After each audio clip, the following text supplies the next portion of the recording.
দোয়া করার পূর্বে ইসমে আজম পড়বেন, সুন্দর করে ওযু করবেন, 2 রাকাত সালাত আদায় করবেন। দোয়া কবুলের এটা পদ্ধতি। যারা বিপদে পড়েছে তারা 2 রাকাত সালাত আদায় করে আল্লাহকে বলেছে, তখন এটা কবুল হয়ে গেছে। সুন্দর করে ওযু করবেন, 2 রাকাত সালাত আদায় করবেন। 2 রাকাত সালাত আদায় করার পরে সালাম ফিরে 2 একটা তাসবিহ তাহলিল করবেন।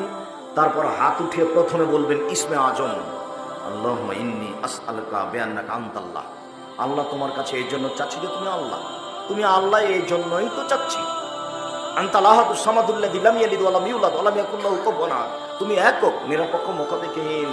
তুমি কাউকে জন্ম দাওনি, তোমার কাছে কেউ জন্ম নেয়নি, তোমার সমকক্ষ কেউ নেই।